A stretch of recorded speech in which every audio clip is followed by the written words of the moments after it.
রাজশাহীতে কয়েকদিন ধরেই ছড়িয়ে পড়েছিল স্বাক্ষর ছাড়া একটি চাঁদাবাজদের তালিকা। সেখানে ছিল ১২৩ জনের নাম।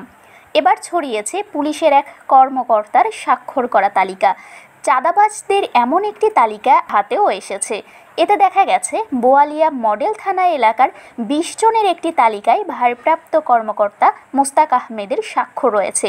২১ জুলাই এই তালিকা ঊর্ধ্বতন কর্তৃপক্ষের কাছে পাঠানো হয়েছে। চিঠিতে উল্লেখ করা হয়, সূত্রে বর্ণিত স্মারকের আলোকে এ থানা এলাকায় জনমনে আতঙ্ক, জনগণের নিরাপত্তা বিঘ্নকারী চাঁদাবাজদের নামের তালিকা প্রেরণ করা হলো।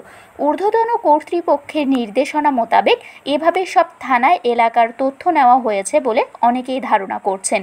রাজশাহী নগর পুলিশের ১০ থানা এলাকার ১২৩ জনের যে তালিকা ছড়িয়ে পড়ে সেখানে রাজনৈতিক পদ উল্লেখ ছিল।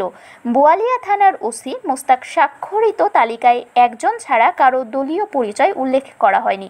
তবে আগের তালিকার সঙ্গে বোয়ালিয়া থানা এলাকার চাঁদাবাজদের নামের তালিকা প্রায় একই দেখা গেছে। বিষয়টি নিয়ে জানতে চাইলে ওসি মোস্তাক আহমেদ বলেন, তালিকায় আমার স্বাক্ষর কারা করলো, কিভাবে করলো আমি জানি না।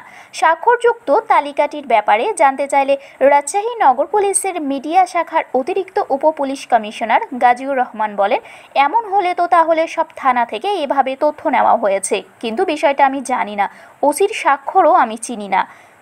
বোয়ালিয়া থানা এলাকার তালিকায় যাদের নাম রয়েছে তাদের অনেকের বিরুদ্ধে মাদক ব্যবসা, ছিনতাই, ভয়ভীতি প্রদর্শন, মব সৃষ্টি করে পুলিশে তুলে দেওয়া ও চাঁদাবাজির অভিযোগ রয়েছে। তালিকায় নাম আছে স্থানীয় বিএনপি নেতা ইকবাল হোসেন দিলদারের।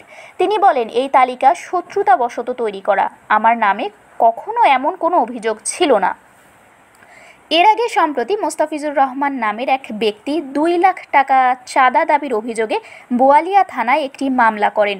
মামলার ৩৬ আসামির মধ্যে ১৮ জনেরই নাম দেখা যায় ছড়িয়ে পড়া তালিকায়। এই মামলার প্রতিবাদে বিএনপি ও সহযোগী সংগঠনের নেতাকর্মীরা সংবাদ সম্মেলন করেন।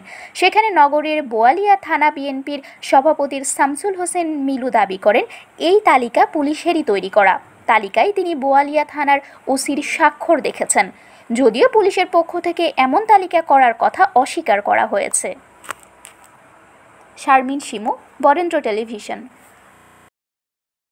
বিশ্বমানের ল্যাপারস্কোপি প্রযুক্তি নিয়ে রাজশাহীতে চালু হয়েছে এলিট কেয়ার হাসপাতাল অ্যান্ড ট্রেনিং ইনস্টিটিউট। এখানে দক্ষ ও অভিজ্ঞ চিকিৎসক দ্বারা সব ধরনের অপারেশন করা হয়। আমাদের আছে মানসম্মত অপারেশন থিয়েটার, এসি কেবিন ও সাধারণ ওয়ার্ড। বিশ্বমানের ল্যাপারস্কোপি প্রযুক্তি নিয়ে আমরা আছি আপনাদের সাথে। যোগাযোগ টিবি পুকুর মোড়, লক্ষ্মীপুর, জিপিওর উত্তরে, রাজশাহী।